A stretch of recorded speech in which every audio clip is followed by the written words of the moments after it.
Nous avons vraiment l'honneur et le privilège d'accueillir Florian Gomet, que vous ne connaissez peut-être pas, qui a fait plusieurs exploits durant ces dernières 5 ou 6 années, qui a notamment été le premier à traverser l'Amérique du Nord en période hivernale en 2015-2016, qui a fait une marche sans manger pendant 14 jours en août 2018, qui a ensuite traversé l'Europe sans chaussures, sans argent, j'allais dire sans vêtements, non. Sans vêtements, oui. Sans papier, sans papier durant l'été 2020 et qui s'apprête à faire une marche du vivant en Corse en septembre cette année.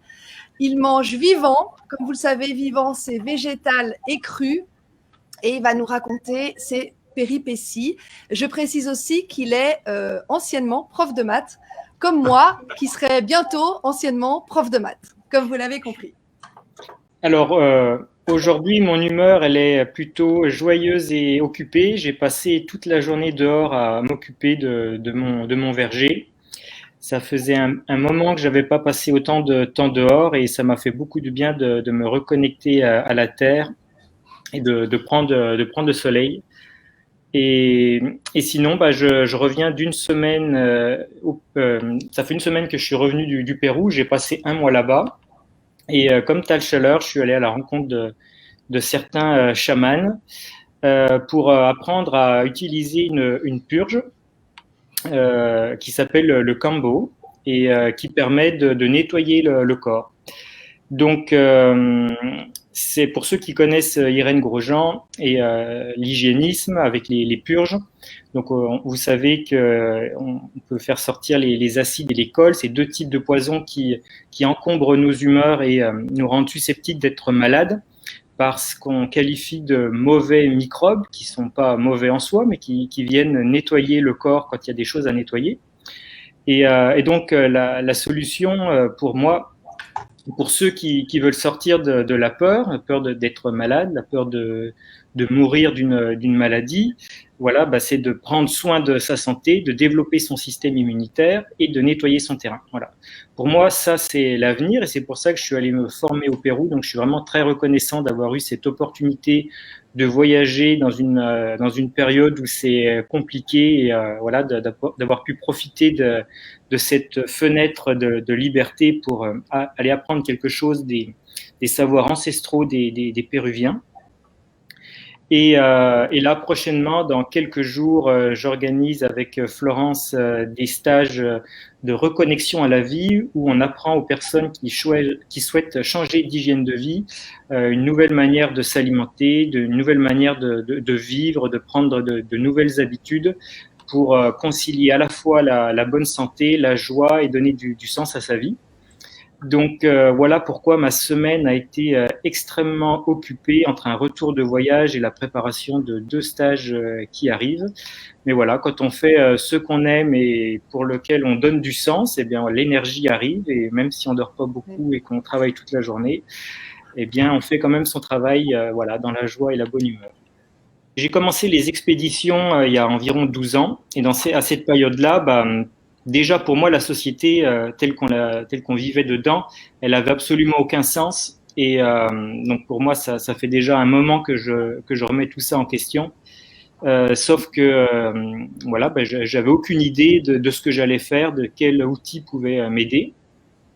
Et c'est simplement les livres d'aventuriers qui me faisaient qui me procurait une sorte d'espoir, de lumière. Et donc, pour moi, la seule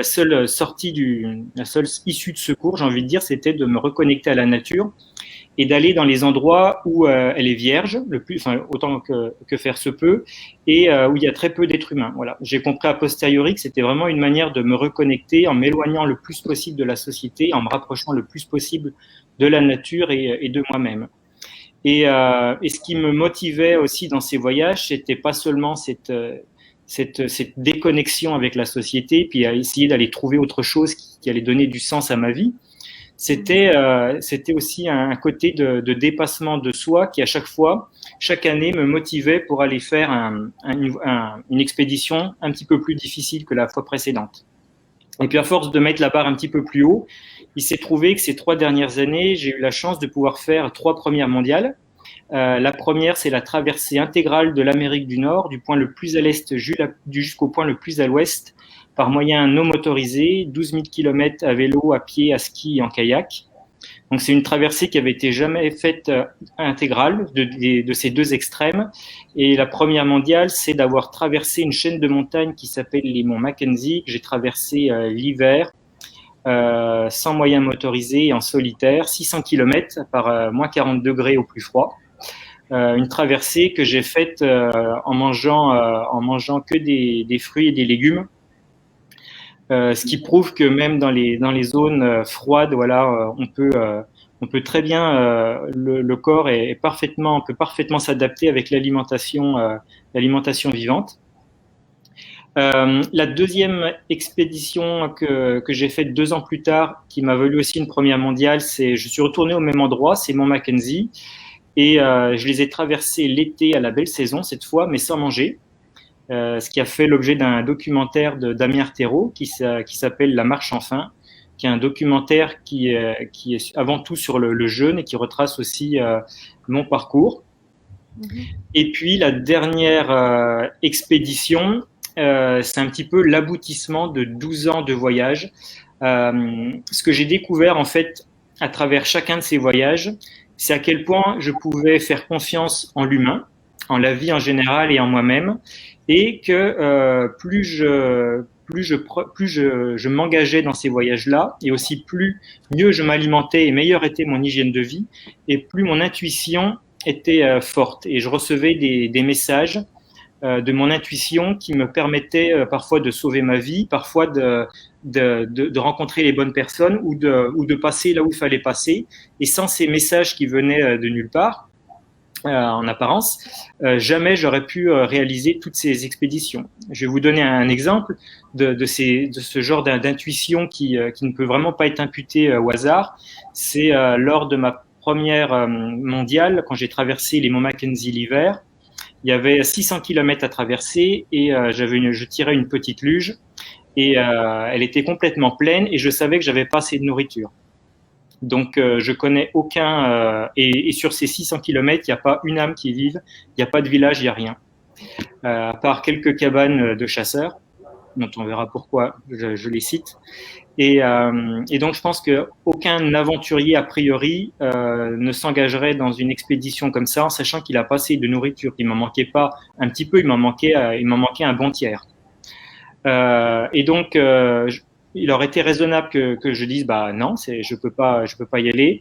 Et là, moi, j'avais une forte intuition qui m'a pris aux tripes et qui m'a dit fonce, vas-y, tout va bien se passer, t'inquiète pas.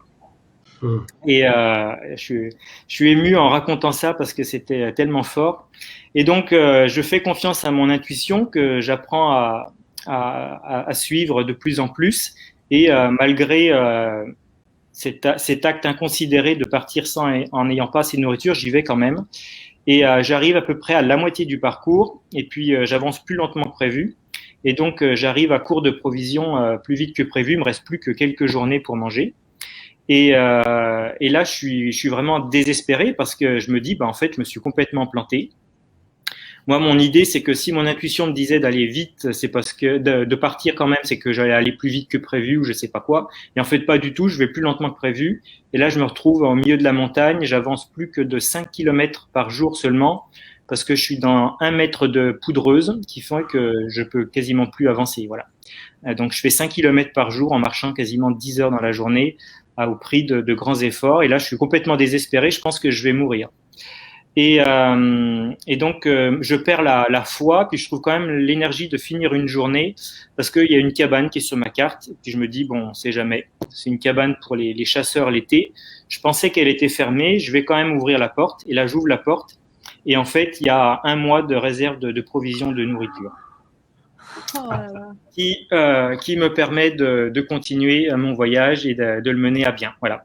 Et au cours de ces 10 premières années d'expédition, en fait, ce genre de coïncidence, ce genre d'intuition arrivait de plus en plus fréquemment et de manière de plus en plus improbable, si bien que pendant ce voyage, je me suis dit, il y a une voix que j'ai entendue qui m'a dit, maintenant, tu n'as plus besoin de rien pour voyager, tu trouveras tout sur ton chemin. Donc ça, c'était en 2016. Et donc, quand je suis rentré chez moi après ce voyage-là, je me suis dit, mon prochain grand voyage, ça va être un voyage où je vais partir sans rien du tout. Voilà. Ni même de chaussures, pas d'argent, pas d'équipement, pas de papier, rien du tout. Donc, pour me préparer, c'est pour ça que je suis retourné dans ces montagnes en 2018 faire la marche sans fin, parce que je me suis dit, si je veux partir sans rien sur un long voyage, c'est pas mal de se tester sur deux semaines environ pour voir ce que ça donne. Voilà. Donc là, je passe le premier test et donc maintenant, je me sens prêt pour partir sans rien en me disant, de toute façon, si jamais je trouve pas de nourriture, je sais que je peux avancer pendant 2 semaines et que ça va bien se passer. Donc ça me met en confiance. Et donc là, l'été dernier, le 11 juin 2020, je suis prêt pour traverser toute l'Europe sans rien. Et là, la bonne surprise, c'est que je l'ai fait beaucoup plus rapidement que prévu. J'ai couru 45 km par jour, tous les jours pendant 88 jours, jusqu'à la mer Noire. Voilà. Et en me nourrissant uniquement de fruits et de légumes crus que je trouvais sur le chemin ou que des personnes me donnaient. Et pour moi, ça a vraiment été un voyage. Un voyage spirituel parce que j'ai utilisé sciemment la loi d'attraction. Et comme je le disais sur mon voyage, mon bien le plus précieux, c'est de garder ma paix intérieure. Voilà. Parce que si je sombre dans la négativité, eh bien voilà, les gens vont le ressentir, consciemment ou inconsciemment, et je ne trouverai pas l'aide escomptée et je vais attirer ce que je vis. Voilà. Donc c'est ça qui était un vrai défi là-dedans, c'était dans les moments difficiles, eh bien de rester autant positif que faire se peut et continuer d'avancer en se disant voilà, je fais confiance, je trouverai tout ce qu'il faut quand il faut, comme il faut, où il faut, pour reprendre la formule consacrée d'Irène. Et voilà, au final tout s'est bien passé et maintenant je suis revenu avec une foi encore plus grande en la vie et une très grande confiance en moi que j'essaye de faire fructifier dans mon quotidien pour que cet état d'esprit ne soit pas cloisonné aux seules périodes où je voyage, mais imprègne intégralement mon quotidien dans les petites actions comme dans les grandes. Je savais qu'il pouvait rien m'arriver de grave, hein, donc je me suis dit allons-y. Et voilà, c'est un voyage qui me tenait tellement à cœur. Et voilà, c'est toujours difficile hein, quand on est en expédition sur le moment, mais on reçoit une telle énergie, on reçoit tellement de soutien de la part des gens qu'on rencontre, mais aussi de la part du subtil. Et jamais j'ai eu autant d'énergie de toute ma vie. Et comme à chaque fois dans mes voyages, physiquement, c'est pas moi qui tiens le coup, parce que ce que j'ai fait, j'étais pas vraiment préparé pour courir 45 km par jour. Et sans chaussures, c'est vraiment l'énergie de l'amour, l'énergie du soleil, l'énergie des plantes et voilà ce qui m'a vraiment soutenu pour que je tienne jusqu'au bout. Et j'ai vraiment une profonde gratitude voilà que la vie m'ait permis de vivre cette expérience qui est absolument fabuleuse. Et il y a un film qui va sortir sur ce voyage dans l'automne de Pierre Barnerias, le réalisateur de Hold Up. Et je pense que ce film va s'appeler L'Empreinte et j'espère qu'il portera bien son nom parce qu'il y a plein de messages dedans qui, j'espère, seront entendus. Alors, pour les papiers, donc, avant de partir, je me suis dit, c'est pas ça le plus important. Donc, je me suis dit, si jamais à un moment ou un autre, je suis bloqué, par le fait d'être bloqué à une frontière à cause de mes papiers, je finirai quand même le voyage en les prenant. Donc j'avais prévu un plan B au cas où il y a un problème. Ensuite, je suis resté dans l'espace Schengen jusqu'en Hongrie. Donc théoriquement, normalement, on ne devait pas m'embêter si j'ai pas mes papiers, sauf qu'en pratique, que ça soit en France, en Autriche, en Suisse et en Hongrie, on m'a demandé mes papiers et puis on n'était pas du tout content que je les ai pas. Voilà, je leur ai dit que j'étais dans l'espace Schengen, je leur racontais des salades, que j'avais perdu mes papiers parce que je voulais pas les provoquer. Et au final, ils ont regardé mon site internet, etc. Et c'est passé. Alors après, ça s'est compliqué pour rentrer en Serbie parce que là, la frontière, elle était gardée et je suis j'ai contourné donc le poste frontière et sur une centaine de mètres seulement. Et après, je me suis enfilé dans la forêt et j'ai rampé dans les champs parce il y avait des tours de guet. Il y avait deux voitures, une voiture de police, une voiture de l'armée, des militaires qui patrouillaient avec des chiens. Et donc, je suis passé à une centaine de mètres d'eux seulement en rampant dans les champs. C'était des champs de soja, donc c'est pas très haut le soja, donc je pouvais vraiment pas me relever la tête. Et puis après, j'ai traversé sur à peu près 5 kilomètres une forêt qui était pas du tout empruntée, parce que c'était un no man's land entre les deux pays. Et donc là, je suis passé à travers les orties, les ronces, les zones humides, les moustiques à foison parce que c'était le long du Danube. Et là, j'étais tellement tendu par une sorte de stress qu'en fait, j'ai rien senti des piqûres. Voilà, sur le moment, j'étais un peu Terminator, j'étais un robot et je fonçais, il n'y a rien qui pouvait m'arrêter. Et par contre, le soir même, après, j'ai eu les jambes qui m'ont bien brûlé. Mais voilà, le danger était passé. Et après, j'ai remis ça. Après, c'était très tendu en Serbie parce que là-bas, ils ont un peu la manie de demander les papiers à tous les étrangers. Voilà, ils ont pas le même passé que nous. Pour eux, la période des guerres se sont arrêtées plus récemment. Donc, ils sont bien à cheval là-dessus. Et là, c'était plus difficile de compter sur l'aide de la population parce que systématiquement, ou presque, on me demandait mes papiers. Et une fois, j'ai dit la vérité que je les avais pas. Et en fait, c'est quelqu'un qui m'a suivi en moto pour voir quelle direction je prenais, qui, je crois, appelait la police. Et donc, ce qui fait qu'il a fallu que je me cache une nuit dans une maison abandonnée. Enfin, bref, la Serbie, ça a été vraiment très, très compliqué. Et puis après, je suis passé en Roumanie. Donc là, pour passer la frontière en Roumanie, cette fois, elle n'était pas gardée parce que j'ai traversé un delta, un delta un affluent du Danube. C'était une zone marécageuse, pas très praticable, où il a fallu que je nage. Donc là, il n'y avait personne pour surveiller ces zones parce qu'ils ne s'imaginaient pas que quelqu'un passerait. Et donc après, je suis passé en Roumanie. Donc je me suis dit, chic, je suis allé jusqu'en Roumanie sans papier, c'est déjà pas mal. Et là, en Roumanie, je voulais suivre une route qui longe la frontière avec la Serbie. Et ça, c'était vraiment le mauvais plan. Parce que toute cette route est surveillée tous les 50 kilomètres par des patrouilles. Et en fait, là, je me suis fait arrêter. On m'a demandé mes papiers. J'ai dit que je les avais perdus en Serbie et que mon voyage approchait de la fin, que j'avais plus beaucoup de temps devant moi avant de rentrer, que j'aurais perdu trop de temps à faire une réclamation. Et donc, j'ai coupé à travers champs. Donc, ils ont été beaux joueurs parce que plutôt que de s'embêter avec moi et de s'embêter avec mon cas, ils se sont dit, ah, t'as perdu tes papiers en Serbie, on va te ramener en Serbie, puis tu vas te débrouiller avec eux. Donc là, je me suis dit, bon, ok, j'arrête mon voyage sans papier, je vais le continuer avec papier. Et il se trouve qu'en Serbie, juste avant que je passe en Roumanie, il y a un copain qui était venu me filmer avec son drone, qui s'appelle Hervé, je salue d'ailleurs. Et donc, là, il y a un grand hasard, ce qui fait que j'avais prévu ce plan B, donc je vous avais dit, au cas où je puisse pas passer, je récupérais mes papiers. Donc, comme il venait me chercher, que je savais que ça allait être tendu quand même dans toute cette zone, je lui ai dit de venir avec mes papiers au cas où. Et il se trouve il m'a quitté le jour où je traversais la frontière pour aller en Roumanie. Et il se trouve par une succession de synchronicités, de hasards, qu'il a raté son train. Et puis qu'en prenant un autre billet pour prendre le suivant, le contrôleur qui lui a vendu le billet s'est trompé, lui a pas donné le suivant, mais lui a donné le dernier de la journée.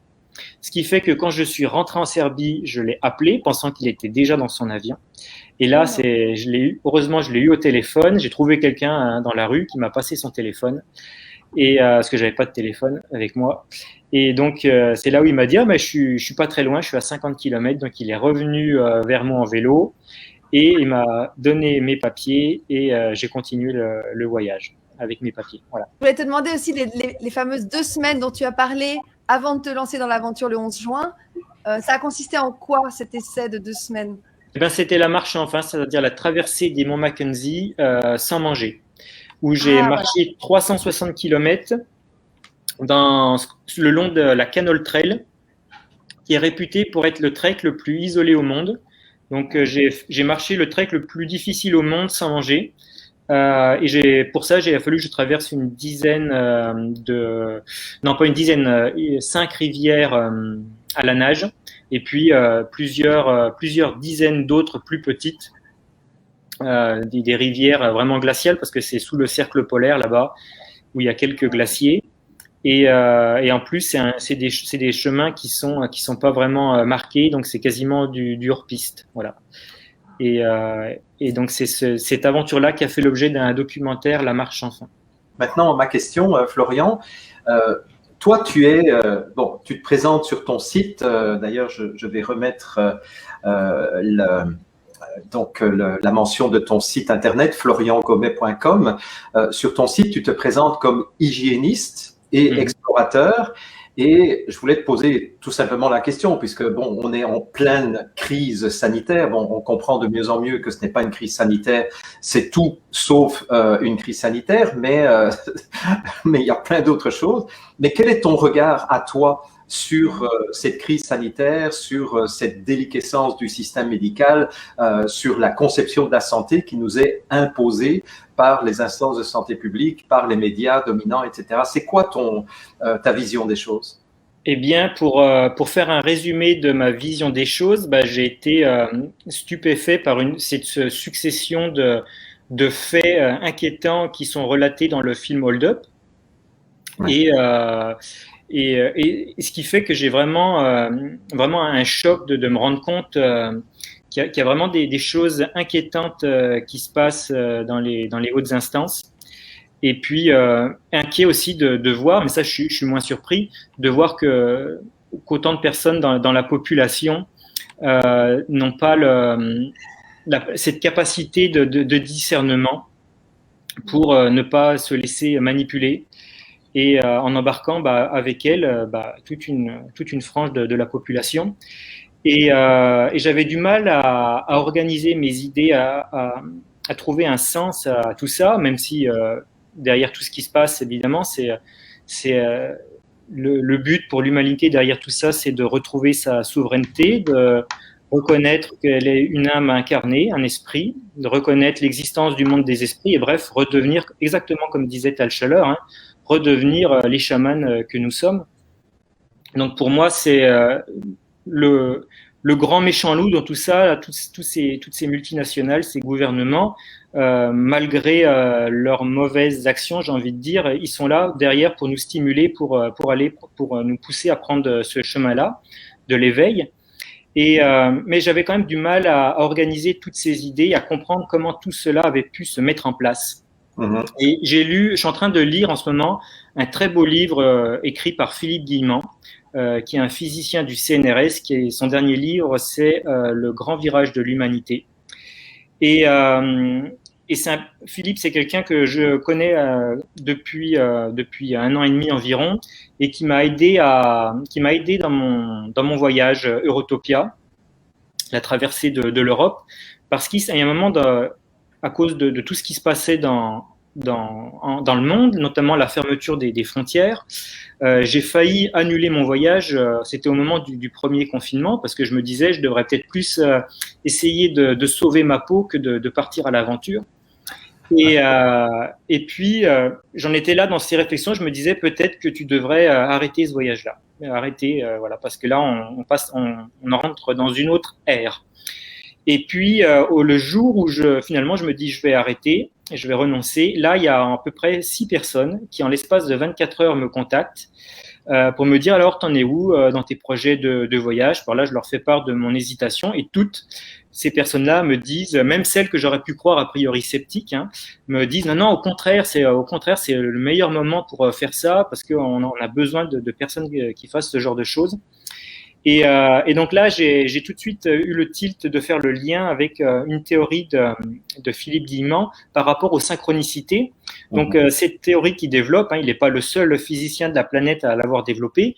Et cette théorie prétend que le passé, le présent et le futur existent en permanence, simultanément, Et c'est que nous, dans notre incarnation, qu'on vit le temps d'une manière différente. Mais le futur existe déjà. Et ce futur, il attire le présent à lui par le biais des synchronicités. Donc, quand j'ai vu que ces 6 personnes-là m'avaient contacté en l'espace de 24 heures suite à un changement de décision de ma part, j'ai compris que c'était des synchronicités, que dans le futur, mon voyage était déjà réalisé. Donc, je suis parti vraiment la fleur au bout du fusil parce que je me suis dit, c'est bon, voilà, j'ai compris. Wow. Donc, pour ça, j'étais reconnaissant des travaux de vulgarisation de Philippe Guillemant. Et au retour de mon voyage, comme de par hasard, j'ai un ami commun avec lui qui m'a invité à passer un week-end avec Philippe. Et ce qui fait que j'ai pu le rencontrer et que mes expériences de synchronicité au cours de mes voyages font l'objet d'un chapitre de son livre. Voilà. Wow. Donc voilà comment j'ai été amené un petit peu à connaître toutes ces théories. Et une autre des théories de Philippe Guillemant dans l'interprétation des événements actuels que l'on vit, c'est qu'en fait, ça fait environ 3 siècles que les philosophes, l'humanité en général, considèrent que le corps humain est une machine biologique et que la notion d'âme a été mise au fond d'un placard. Et donc, qu'est-ce qui se passe quand donc cette théorie avec Philippe Guillemant, hein, elle prétend aussi que la conscience, les pensées sont capables d'influencer sur le futur. Voilà, si on imagine son futur de telle manière, eh bien, on va contribuer à l'apparition de ce futur-là. Et puis, si on est des millions, voire des milliards de personnes à avoir les mêmes pensées, eh bien, évidemment que ça va être beaucoup plus fort pour créer un futur. Voilà. Et donc, comme ça fait 3 siècles que l'humanité pense qu'on est une machine biologique, forcément, c'est créer un futur dans lequel on serait comme des robots. Voilà. Et donc, c'est pour ça, selon cette théorie, que tout ce qui se produit, toutes ces décisions absurdes des gouvernements, on se dit, mais comment c'est possible? Mais c'est possible parce que ça fait 3 siècles qu'on prépare le terrain et qu'on s'est créé ce futur-là. Et ce futur-là, bah, il fait ce qu'il faut pour advenir. Sauf que si jamais tout était vraiment calculé, donc ça c'est la théorie de Philippe qui, moi, m'a séduit, alors qu'a priori, en ouvrant son livre, j'étais pas vraiment là-dedans, j'étais plutôt indécis. Si vraiment tout était manigancé, etc., ils pourraient pas faire ils pourraient pas agir de manière aussi absurde qu'ils le font maintenant parce qu'ils font tout pour se discréditer. Et donc ils pourraient faire la même chose, mais de manière beaucoup plus intelligente. Ils en sont capables, si jamais ils sont capables de faire tout ce qu'on les suppose responsables. Et donc l'autre théorie de Philippe, c'est qu'en fait, il s'est passé suffisamment de choses pour qu'on ait modifié notre futur et qu'on arrive et qu'on se soit créé un futur qu'il appelle le futé lumineux, où voilà, c'est le monde qu'on veut voir advenir, où on mange en conscience, où on prend soin de la planète, où on est conscient, on est dans le cœur et l'humanité vit en paix. Voilà. Et donc pour lui, le coronavirus, en fait, c'est une synchronicité de ce futé lumineux qui fait que les plans de tous ceux qui voudraient qu'on vive comme des machines ont foiré, littéralement. Voilà.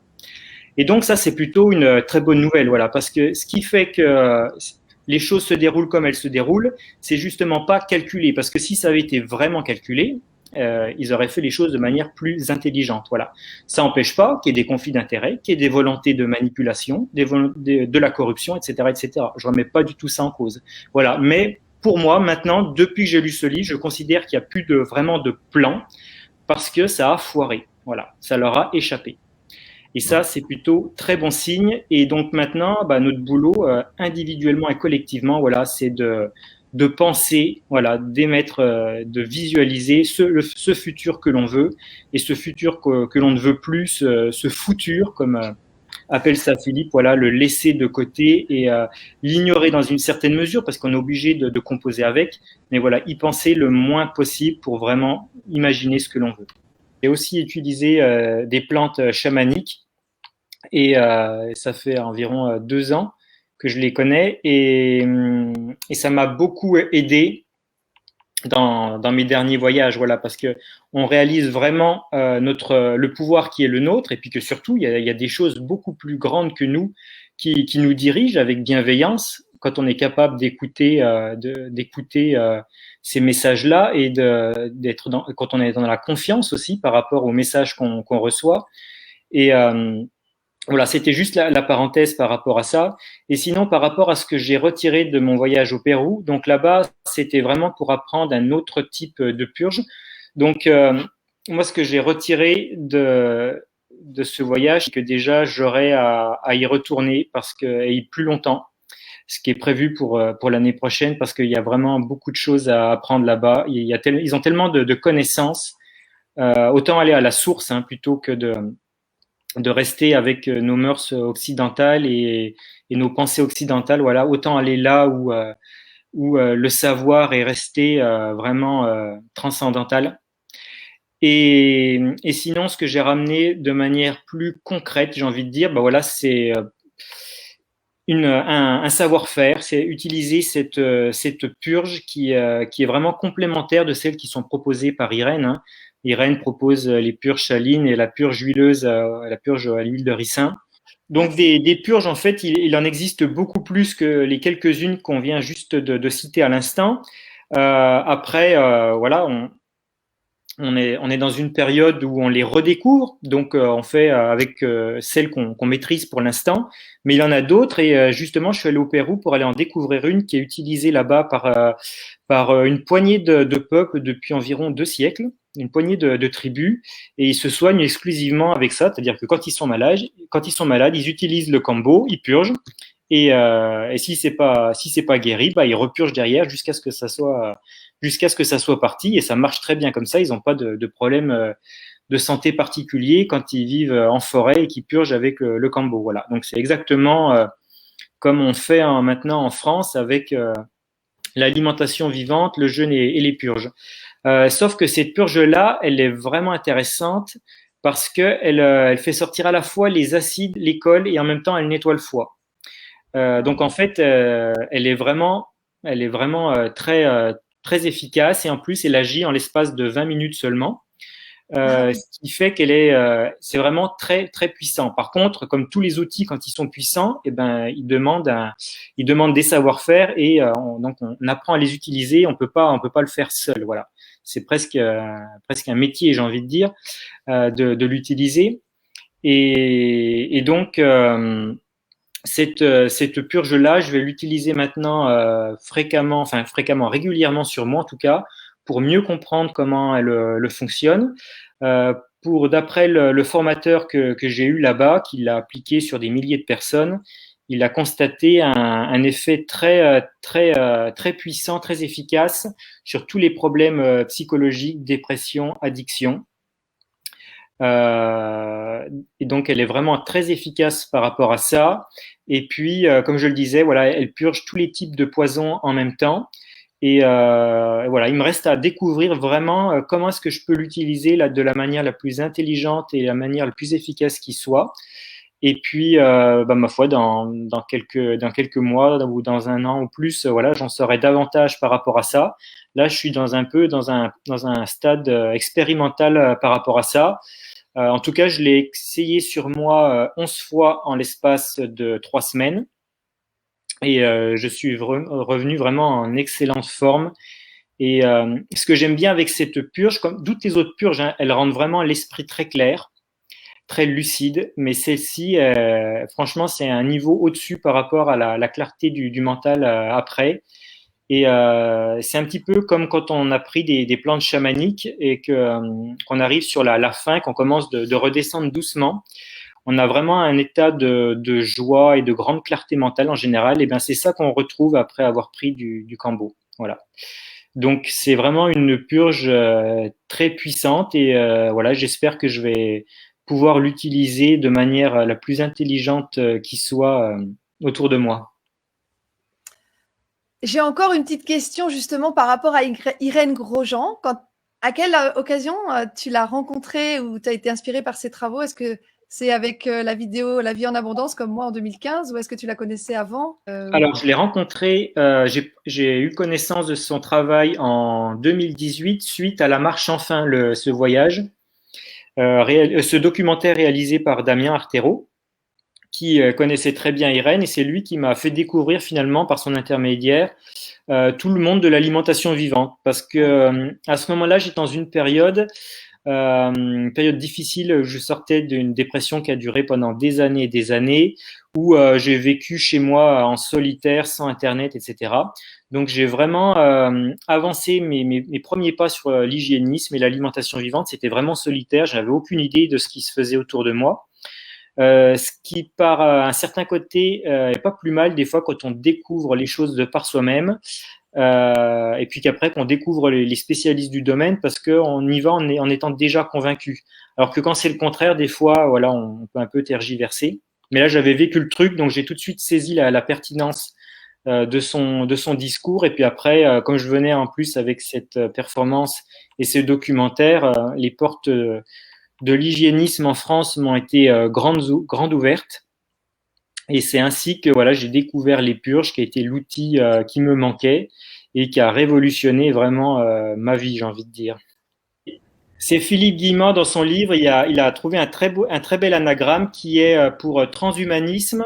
L'anagramme, c'est terminus chaman. Bravo. Intéressant. Oui, je confirme ce que disait tout à l'heure Tal Scheller, c'est qu'effectivement, toute la pollution électromagnétique nous affaiblit, pollue notre corps. Mais quand on fait ce qu'il faut pour être en bonne santé, pour avoir un bon système immunitaire, ça veut dire manger végétal vivant, varié, ça veut dire faire de l'activité physique, respirer en conscience, utiliser les purges. À ce moment-là, cette forme de pollution, bien sûr qu'elle vous atteindra, mais elle vous rendra pas vraiment malade. Vous allez traverser ça sans aucun problème. Il faut avoir à l'esprit que l'être humain, il est extrêmement solide. Ouais. Si aujourd'hui il y a autant de personnes qui tombent malades, c'est parce qu'on fait tout ce qu'il faut pour être malade. Alors, si vous faites tout ce qu'il faut pour aller bien, bah, la pollution contre laquelle vous ne pouvez rien, celle de l'air, de l'eau, les ondes, etc., vous allez vous en moquer littéralement. Et je rejoins là Jean-Jacques, les plantes sont là véritablement pour nous aider. D'ailleurs, dans la terre elle-même, par le biais des plantes, elle recycle tout. Il leur faut un certain temps, mais elle recycle toute la pollution. Elle met la pollution sous des formes qui ne sont plus assimilables pour l'humain et pour les autres animaux. Donc, les plantes, les arbres peuvent véritablement tout sur notre planète, et nous devons, je crois, nous rapprocher d'elles. Voilà. L'arbre, pour moi, c'est vraiment un maître à suivre, parce qu'il passe toute sa vie à croître, il s'enracine, il s'ancre, et il va chercher la lumière. Voilà. On pourrait presque dire qu'il n'a pas de libre arbitre, parce que toute son énergie, il la met pour aller chercher la lumière. Voilà. C'est pour ça que pour moi, c'est vraiment le modèle ultime. Et en plus, ils peuvent tout sur notre planète. Ils peuvent rafraîchir notre climat. Ils amènent la pluie. Ils produisent des centaines de molécules différentes qui favorisent le bien-être. Ils enrichissent les sols, ils retiennent l'eau. Enfin bref, la liste des bienfaits des arbres est longue. Et pour moi, ce sont véritablement des dieux vivants. Voilà. Je voulais revenir sur la peur. C'est bien ça, c'est ça qu'on voit surtout dans les commentaires. Comment est-ce qu'on va faire s'ils nous obligent à faire ceci, à faire cela? Je parlais tout à l'heure du futé lumineux de Philippe Guillemot dans son livre. Et moi, je suis convaincu, voilà, qu'on se dirige vers ce futé lumineux, et ce qui veut dire que en fait, on aura toujours le choix. Et c'est souvent comme ça. Quand je me souviens, quand j'étais en Norvège, j'avançais dans la vallée, et devant moi, à chaque fois, il y avait des montagnes, et on avait l'impression que jamais je pourrais passer. En apparence, il y avait un mur devant moi, et j'étais bloqué. Pourtant, je continuais d'avancer, je savais qu'il y avait un chemin. Et à chaque fois, on passe à gauche, on passe à droite. La vallée se découvre au fur et à mesure qu'on avance. Et voilà, et c'est ce qui nous attend. On a l'impression que devant nous, il y a un mur, mais si jamais on est bien aligné avec le choix, qu'on agira en fonction de notre conscience et qu'on utilisera notre libre arbitre pour être aligné avec notre conscience, c'est-à-dire refuser le vaccin si jamais on a compris que c'était pas bon pour nous, à ce moment-là, l'univers nous présentera une solution le moment venu. Voilà. ne pas s'inquiéter, d'une part parce que ça sert à rien et parce que c'est en s'inquiétant qu'on nourrit le futur qu'on ne veut pas. Voilà. Depuis environ 8 mois maintenant, mon travail c'est devenu éducateur de santé et j'organise principalement des stages sur l'hygiénisme pour aider les personnes à changer d'alimentation, changer d'habitude de vie pour ne plus être malade, ne plus avoir peur des maladies. Donc les 2 prochains stages commencent bientôt, début juillet, à Kaysersberg, dans une galerie d'art.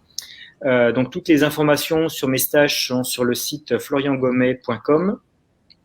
Et puis fin août, j'organise avec Florence Motin, ma partenaire, la fête du vivant. Ça va être une première édition, ça aura lieu dans la Chartreuse, avec une centaine de personnes. Et l'idée de cette fête du vivant, en fait, c'est de réunir les principaux acteurs de l'hygiénisme en France. Il y aura notamment Eric et Aurélie Viard, Damien Artero et Sarah Juaz, Thomas Defranou, peut-être Irène Grosjean.